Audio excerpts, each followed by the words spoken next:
When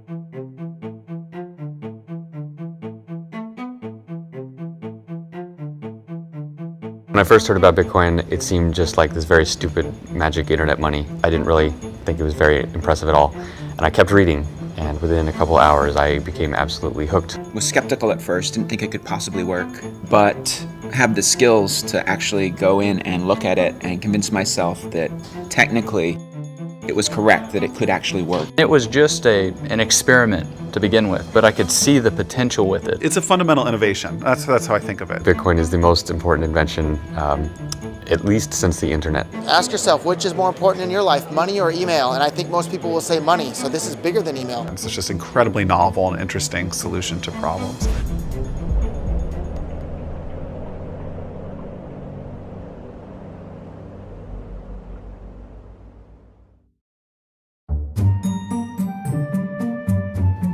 The short version of what is Bitcoin is cash for the internet. So it's a new kind of money, and it's also a payment network that runs over the internet. There's a piece of digital information that you can hold that has value. And as long as nobody else knows that information, that value belongs to you.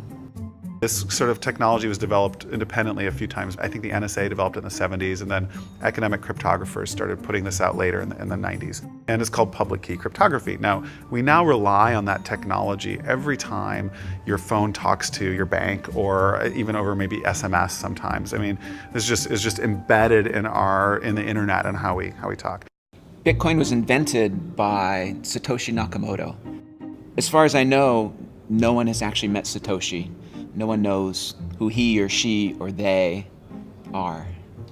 I've never talked with Satoshi, although I have communicated with him electronically via email or on online forums. Satoshi started working on Bitcoin, he says, in 2007, and it actually took him a couple of years to convince himself that he could actually create a system that would work, that would solve this problem of how do you create a money where there's no single person or organization or government in charge. He started posting to a cryptography mailing list where he described kind of at a high level how it would work and started to get feedback from people on his idea. I believe it was the beginning of 2009, he released an academic paper that described the system in detail. And he also started up Bitcoin. He actually released the code for the system and started it running. Coming from a crypto background, I mean, one of the first things I did was I read the paper. When you read the paper and you have that background, you think, this is very good. You think, there are kind of 50 things that might be wrong with a proposal like this. And I thought, this answers all those questions. I mean, I thought this is some very high quality work. So the key problem that Satoshi solved that made the whole system work was the solution to what's called the double spending problem. So if I have this digital asset that I want to give to somebody else, how do you prevent me from giving it to two different people at the same time? Because obviously if it's digital, it's easy to copy. And Satoshi came up with a brilliant system for, if you try to do that, if you try to double spend and give the same Bitcoins to two different people at the same time, everybody notices, and then one or the other of those transactions is considered valid, and the other one's just ignored. So solving the double spend problem was the key technical breakthrough that made Bitcoin possible even. Bitcoin answers another question in a magical way, which is, could a bunch of people who don't trust each other all agree on when something happened so precisely that you could use it to transfer value, right? And that sounds like, who've never met each other and will never meet just by passing messages. And, the immediate answer to that is like, no way. You need someone who's trusted in the middle to tell people what happened. You need all these other things. So I do think it's incredible genius. He's obviously had some academic training because he wrote this academic white paper that, is in the style of a peer-reviewed academic journal article. And he's obviously a genius. I mean, not only was he able to come up with the idea, but he was able to actually implement it, actually write code that made it work. And he was a genius on a lot of different levels, which I think is really, rare and fascinating, and I'd love to meet him someday. Satoshi sort of, I think, exists now in the Bitcoin subconscious almost. Things are named after him. It'll be a little bit like finding out who Santa Claus really is if Satoshi's ever revealed. Like, I think it'll be a blow to the collective psyche of Bitcoin. One interesting thing, there's some emails that have come out recently that indicate one of, a 90s era cryptographer was working on some of this stuff that pretty clearly turned into Bitcoin. That's a small community, so you probably narrow it down to 30 to 50 people that could have been working on it. I don't know who's had the last interaction with Satoshi. It might have possibly been me. My very last email to Satoshi, I actually had told him that I had been invited to give a talk at the CIA. So he had already told me that he was going to step back. I don't know if me telling him that I was just going to visit the CIA was the reason I've never heard from him again, but I certainly think it didn't help.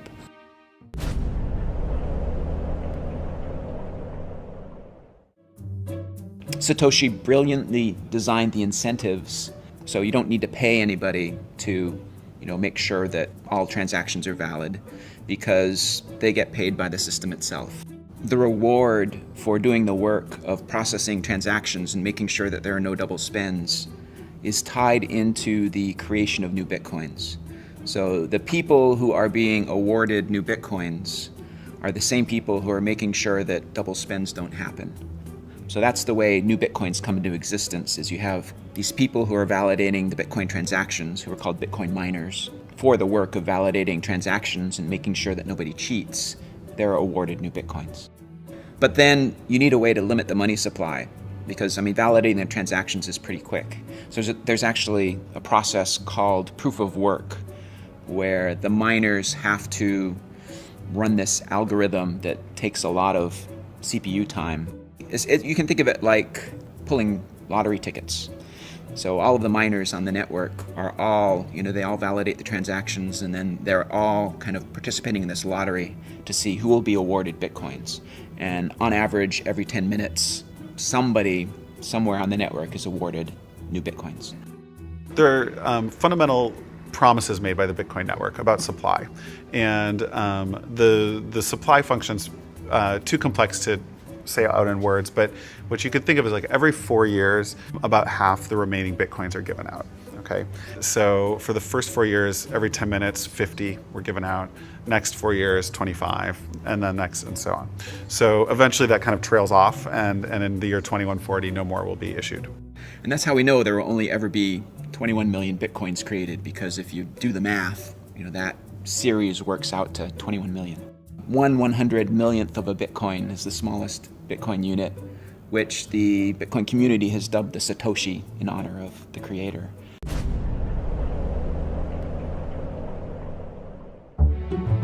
I got into it sort of the same way that a lot of the smart tech guys I know do, where they hear about it and it reminds them of something from like a science fiction novel that they read as a kid.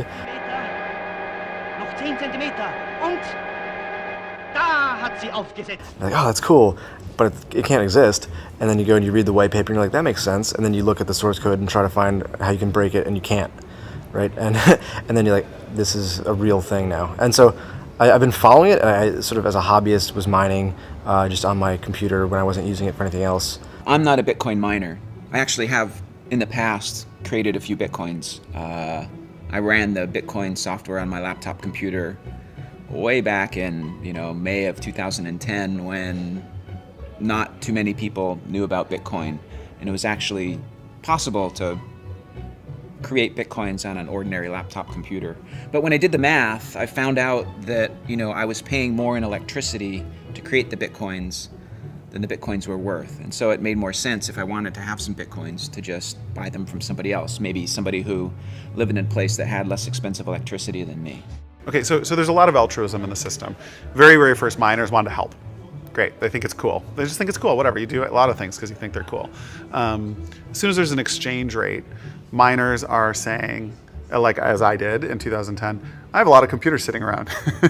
They're already sucking power. I am happy to turn that into money. Like, who knows what I'll do with it? I can see I'm making money doing this. And that sort of spread mining.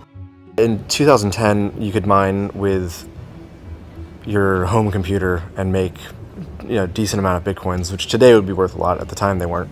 So from the early days, there have been miners who use their computers to make money and love it. And then there have been speculators or people want to buy who are like, that is for wankers. Like, I'm just going to go lay my cash on the table and buy these. And I'll see what we'll do with them later. I like this plan. At the time, there are 7,200 Bitcoins issued a day. And that was probably $350 worth. When the first exchange launched, was 5 cents or so was the first rates. So, you've got $50,000 to play with as an investor. Like you're going to go mine for 2 years. You're not going to go mine for 2 years. The money guys they always want to trade, and the nerds always want to mine. It's very rare in the space that people want to do both. They're often on one side or the other.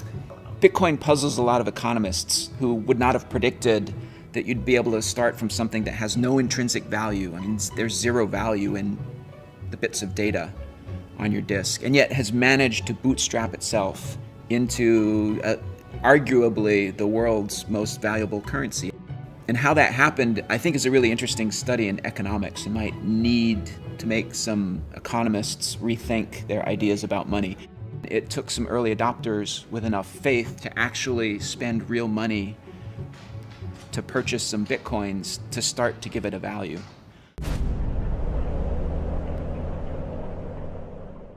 The earliest adopters, at least that I knew of, who wanted Bitcoin were people who wanted something that was completely democratized, it was completely decentralized. They wanted something that was anonymous. They wanted something that was completely outside spending in the warfare welfare state. The early adopters of Bitcoin were really attracted to it as a very hard money. I mean, Bitcoin has a fixed money supply, which appeals to a lot of people who believe that central banks creating money whenever they feel like it is a really bad idea. So I think you saw a lot of early adopters that were really attracted to Bitcoin for economic reasons. If you're non-technical and you're interested in Bitcoin, you don't like Ben Bernanke, you are worried about inflation, hyperinflation, you find fiat currency of all sorts suspect. These are the folks that are non-technical that come first. So there are really three factors that drive interest in Bitcoin. The first is its decentralized nature. The second is its anonymity, or really pseudonymity. And the third thing is its zero transaction costs. And what's interesting is that different people have been attracted to Bitcoin at different points in time by different elements of those three characteristics. So the first early adopters of Bitcoin were attracted to its decentralized nature. And so there was a lot of people who had a political motivation behind it. They might have been libertarians. They didn't like the idea of a central governing body of their currency, and that was and that kind of passion that was driven by some of these ideological grounds is what's necessary to get something from nothing to that first step, just to get a few people involved and to have some value created. First of all, people don't think about where the dollar comes from, what spending that dollar means, and they don't think about taxation. So any of those things tend to be outside people's normal. Why would you think about that when you're buying the bag of potato chips? There's no reason to. But if you're philosophically aware of these things, how we create empire and how the U.S. is able to occupy so many, how can it afford financially to occupy so many countries, then you start thinking, how am I participating in this system? And that's by spending the Federal Reserve note. So for a lot of people, for them, it's about living their values. They want to use a peace dollar, and for them, the Bitcoin is working. Then you had a second set of people who were interested in the anonymity, and in large part because they might have been doing something online that they didn't want to be associated with. They might, some sort of illegal activity. They might have been selling guns. They might have been selling drugs. They might just have been online gambling. It's absolutely absurd for any government to tell someone what they can do with their own money if they're not harming anyone. The fact that the United States claims to be a free country that respects the rights of individuals, and yet a full-grown adult cannot wager his own money on his own game that he chooses is a terrible hypocrisy. Not to mention the fact that the state runs various lotteries, which have far worse odds than most casinos, and market themselves, in fact, to the very poorest and least able to understand the problems of gambling. So while the state does this institutionally, they also throw private people in prison for running games with better odds, better customer service, and it's one of many problems that we have with the government in the U.S. and in other countries. You know, Bitcoin has been widely used by a website called Silk Road, which allows pretty much everything to be bought and sold. Some of the products on there are made illegal by various governments, yet it trades on there. You know, I don't do drugs, I don't even drink caffeine or alcohol, so it's just nothing that personally I'm interested in. But what I am interested in is looking at the ability of the market to solve these problems, because these particular market actors, they were excluded from traditional banking systems, and Silk Road and Bitcoin have provided a solution to that. But we see other market actors which have also been excluded for different reasons. For example, WikiLeaks, they're engaged in political speech, and the banks and MasterCard, they've terminated service. We have the IRS targeting political opponents for political speech. And people wonder why they might want to have anonymity. It's very difficult to exercise your speech if you don't have the ability to transact. And so what we're seeing with Bitcoin is money has literally become speech. There are lots of people interested in Bitcoin for different reasons, and they have lots of different opinions on different things, and they argue with each other all the time. And yes, some people believe that things like Silk Road are terrible for Bitcoin. Other people think that that's the killer app, and that's why it has all of its value in the first place. You know, Bitcoin needs to be understood as a tool, and a useful tool is used by everyone who finds it useful. So just as bad people use the cell phone in the car, bad people are going to use Bitcoin, and people shouldn't fear that or worry about that.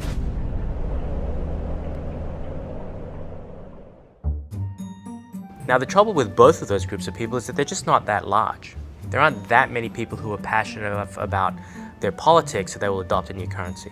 And there aren't that many people breaking the law, you know, in wholesale ways. But it's this transition to the third characteristic that's really interesting, because zero transaction cost has an appeal to everybody. Everybody would like to save money on transaction costs. It just takes costs out of the system. And because of that, it has much, much broader appeal.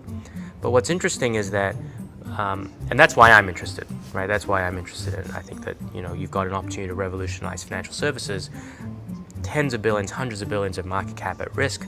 If that comes under pressure, then it's like squeezing a balloon. Market value has to be created somewhere else, ideally in these new companies. Coinbase, generally speaking, our goal is to make it easy for the average consumer and the average merchant to use Bitcoin. I think sort of the litmus test for all this is, can I feasibly present this to someone who hasn't seen it before, even my mom, and can she reasonably use it? That's sort of what we're trying to build towards. So whenever you get a new technology, there's always these predictable waves of companies. And the first wave is building the infrastructure that just makes the damn thing work, right? And right now, just to make Bitcoin work at all, you need exchanges to get money into Bitcoin, you need wallets to hold the Bitcoin, and you need payment processors to be able to spend the Bitcoin. So that's that infrastructure level. That's where we are today. You think about the average business that's accepting PayPal or credit card on the internet, they're paying roughly 2.7% to do that. And just even chopping that down to what a company like Coinbase offers at the moment, 1% costs is a significant cost saving. Let's say you're a 5% margin business. All of a sudden, if you're saving 2% on credit card processing costs, that's 40% to your bottom line, which is very non-negligible. Add in other things like a case like microtransactions, where maybe there's a prohibitive 20-cent base fee on a credit card. All of a sudden, you can now have a business model where it's pay 5 cents to read the rest of this article. So the biggest opportunity that I see right now is microtransactions. So if I want to pay somebody 5 cents online today, it's not possible.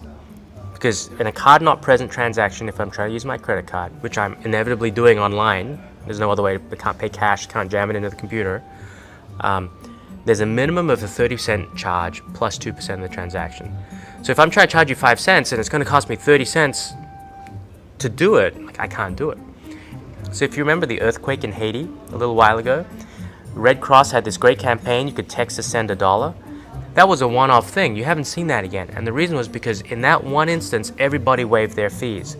But in general, you have the same problem. If you want to send somebody $1, donate $1 to a charity, 30-something cents of that is going to go just to the payment processing, which means only 70% of your donation actually goes to the charity that you intended to give it to. That's not a very good way to do things. With Bitcoin, because the transaction costs go to zero because there are no minimums. You can have people giving $1, $2, 25 cents, and all of that money will go to the charity. So there are lots of these use cases that can become these vertical applications that sit on top of the infrastructure, and that's how new technologies emerge in financial services.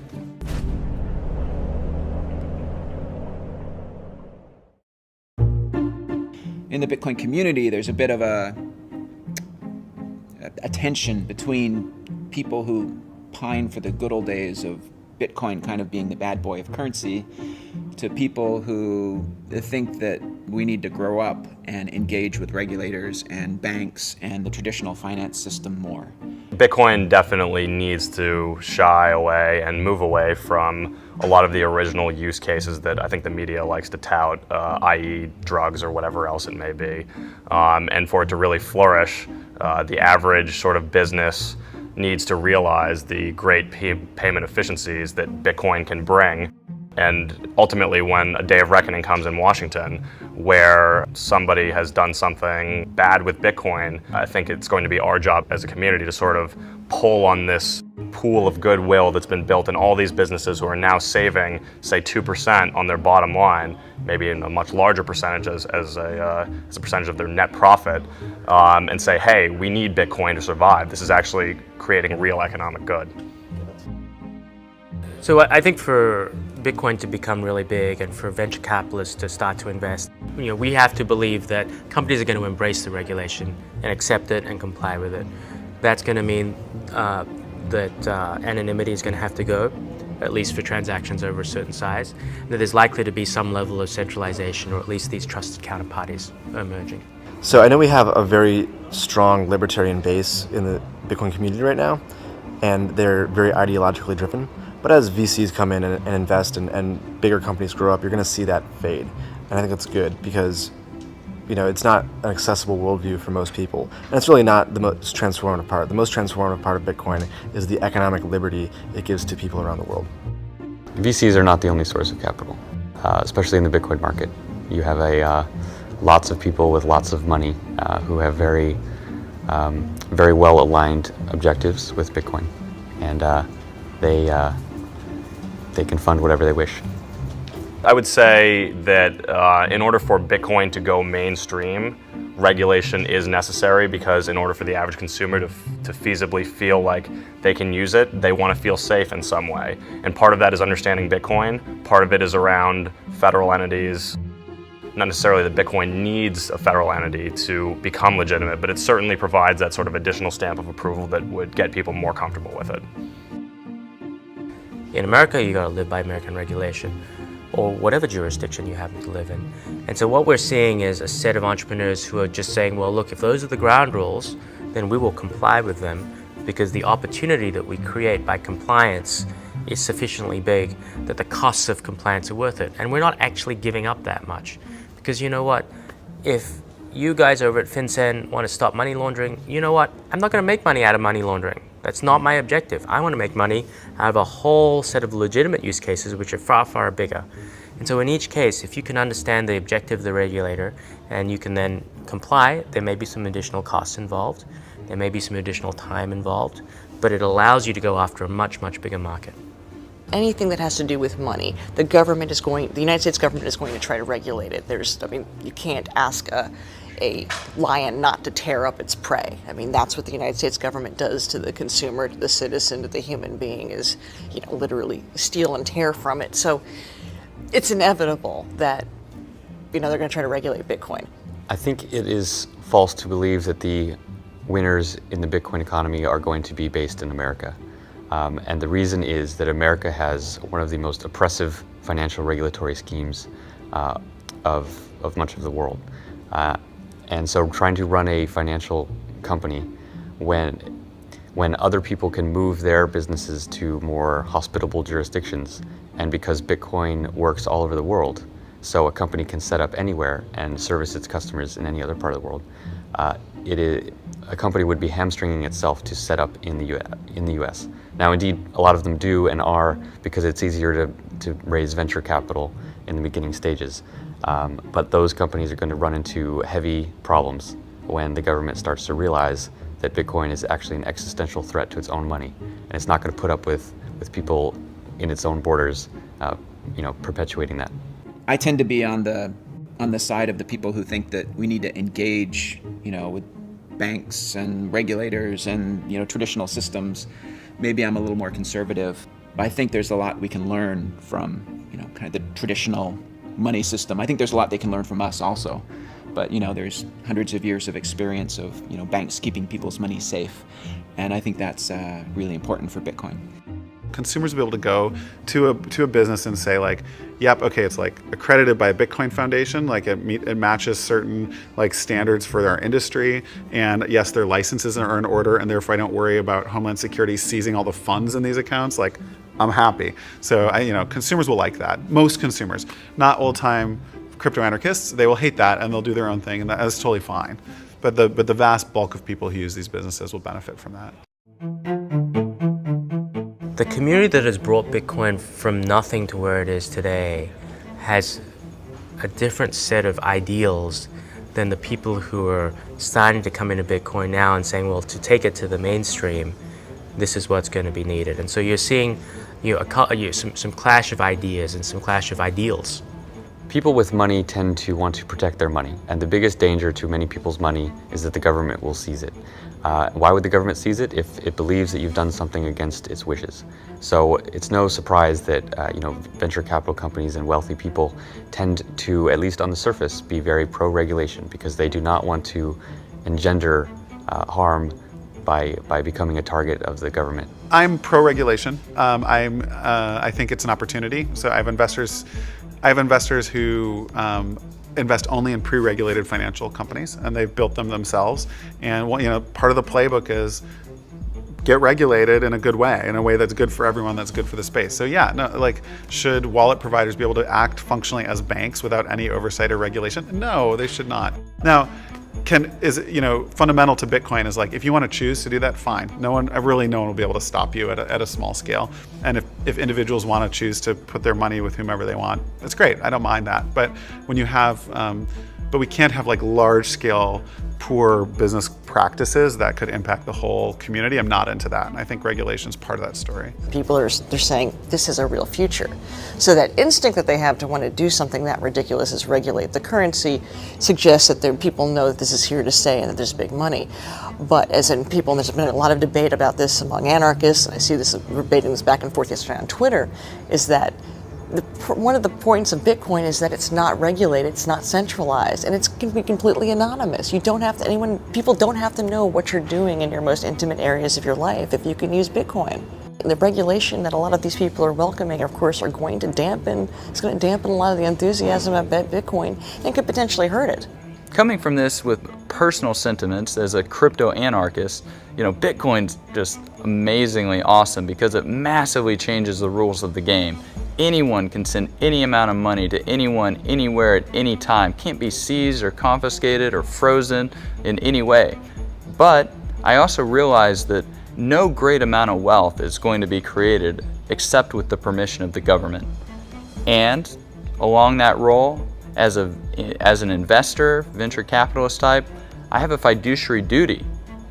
And so, as a result, I want to know the rules that my investments and the founders of those companies need to play by.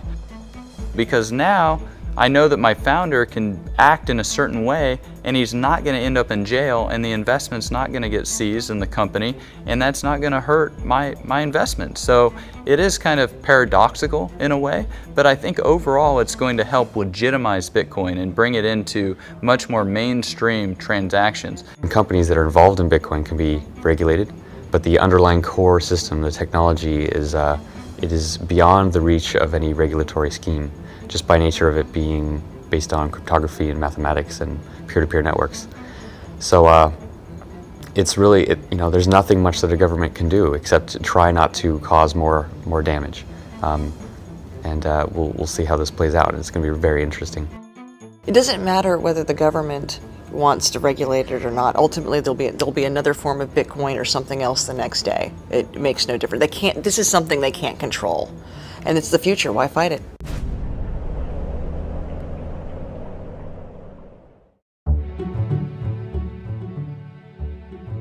There are a lot of different ways Bitcoin could succeed. I mean, my job as the core developer is to kind of concentrate on the core code and make sure the Bitcoin network keeps reliably processing transactions. And then to kind of be agnostic about how Bitcoin succeeds. In 10 years, Bitcoin is likely to be gone simply because most things that are new tend to fail. So everyone who gets into this needs to understand that it could just disappear tomorrow and go away. But with that realization, if it has not fallen apart and it actually continues to work and continues to grow, it will have taken over much of the world's financial system. It will have changed everything about the way people move money, how they hold money, how they perceive value, what their relationships are with their government and with merchants and with each other. There's going to be amazing new ways that people use money that people can't even imagine now, just as when the internet came out, people couldn't imagine all the different things that people do. So it would be foolish to try to predict exactly what will happen, other than to say it will be very, very intense shift. And when people realize what happened over the course of so small a time, they'll look back and realize, wow, like that should have all been very obvious. I think it is the protocol for money on the internet. So in 20 years, when computers trade value with each other for whatever reason, they'll use Bitcoin or its successor to do that. It'll be just like right now, very rarely does any of our technology trade value. But in 20 or 30 years, it'll happen all the time. You'll log on and you'll be able to pay a little more for faster internet. There's just 100 ways that computers will be transmitting value to each other all the time. So and they'll use Bitcoin for that. If it does take off, I suspect that it will become invisible to consumers. And in the same way that people don't think about payment systems in general, Bitcoin will be invisible and transparent to them, and so they'll just know that they can pay to pay a penny to read an article on their tablet, and they won't even be thinking about it as Bitcoin, because Bitcoin will all be invisible to them in the background. It's going to be an infrastructure system. I think we're going to go through a phase where there's more centralization because there's kind of a natural monopoly that will happen with exchanges. But then I believe that eventually we're going to grow out of that and the Bitcoin economy will sustain itself. And there's really very little friction because it's really designed to be this decentralized peer-to-peer currency. And, I have no special ability to predict the future, so I might be wrong. While Bitcoin has the potential to be a subversive currency, and I do applaud that, it also can be strictly bourgeois. Ma and Pa next door can use Bitcoin. They use dollars now. It's not like all throughout human history we've been using paper currency. All sorts of things have been used as currency throughout time. It's not as if the dollar was handed down. Moses came down and said, "Here, we must use this dollar." We just have to open up the doors of the way people think about money. I do think that this new era of math-based currencies will find whatever the problem was with Bitcoin and will patch it, perhaps in a Litecoin or Bitcoin 2.0. We'll find a way to continue to serve the market needs and what the market demands. I think Bitcoin will grow to something where maybe 5% of people's wealth will be held in Bitcoin, and hopefully it represents the working capital that a lot of businesses use to enter and not have to leave this frictionless payment world. That doesn't mean 100% of your assets have to be in it, but whatever sort of lubricates the transactions that you're doing on a daily basis as a business. Bitcoin might succeed someplace else in the world. Maybe a country like Zimbabwe that recently saw hyperinflation. Maybe they'll decide, instead of using the US dollar as our currency, which they're doing now, maybe a cryptocurrency like Bitcoin would make sense as their national currency. That's a possibility. I don't know what's going to happen. My job is to concentrate on making it possible so any of those great things can happen. And I think it's going to be really interesting in the next 5 years to see what does happen. Hopefully they'll appreciate the risks that we're taking to make it happen in the early days, because most people just laugh at it right now.